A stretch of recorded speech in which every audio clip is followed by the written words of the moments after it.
Rafale விமானங்கள் மற்றும் ஸ்கார்பின் வகை நீர்மூழ்கி கப்பல்கள் ஆகியவற்றின் கொள்முதல் செய்வதற்கான ஒப்பந்தம் அடுத்த மாதத்திற்குள் உறுதி செய்யப்படும் என்று இந்திய கடற்படை தளபதி திரிபாதி தெரிவித்துள்ளார்.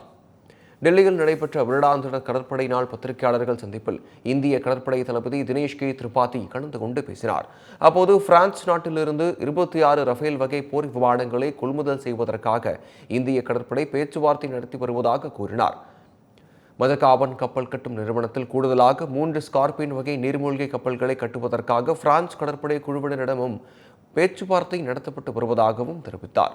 ரஃபேல் விமானங்கள் மற்றும் 3 ஸ்கார்பின் வகை நீர்மூழ்கி கப்பல்கள் ஆகியவற்றை கொள்முதல் செய்வதற்கான ஒப்பந்தம் அடுத்த மாதத்திற்குள் உறுதி செய்யப்படும் என்றும் 90,000 கோடி ரூபாய் மதிப்பில் இந்த ஒப்பந்தம் மேற்கொள்ளப்படும் எனவும் அவர் சுட்டிக்காட்டினார்.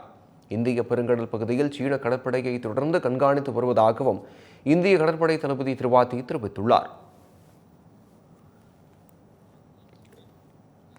புழக்கத்தில் இருந்த 2,000 ரூபாய் நோட்டுகள் 98% திரும்ப பெறப்பட்டு விட்டதாக ரிசர்வ் வங்கி தெரிவித்துள்ளது. புழக்கத்தில் இருந்த 2,000 ரூபாய் நோட்டுகளை திரும்ப பெறுவதாக ரிசர்வ் வங்கி கடந்த ஆண்டு மே 19ஆம் தேதி அறிவித்தது. அப்போது 3,56,000 கோடி ரூபாயை புழக்கத்தில் இருந்த 2,000 ரூபாய் நோட்டுகளின் மதிப்பு கடந்த நவம்பர் 29ஆம் தேதி நிலவரப்படி 6,839 கோடி ரூபாயாக குறைந்தது. அதன்படி 2,000 ரூபாய் நோட்டுகள் 98.08% திரும்ப பெறப்பட்டு விட்டதாக ரிசர்வ் வங்கி வெளியிட்டுள்ள அறிக்கையில் தெரிவிக்கப்பட்டுள்ளது.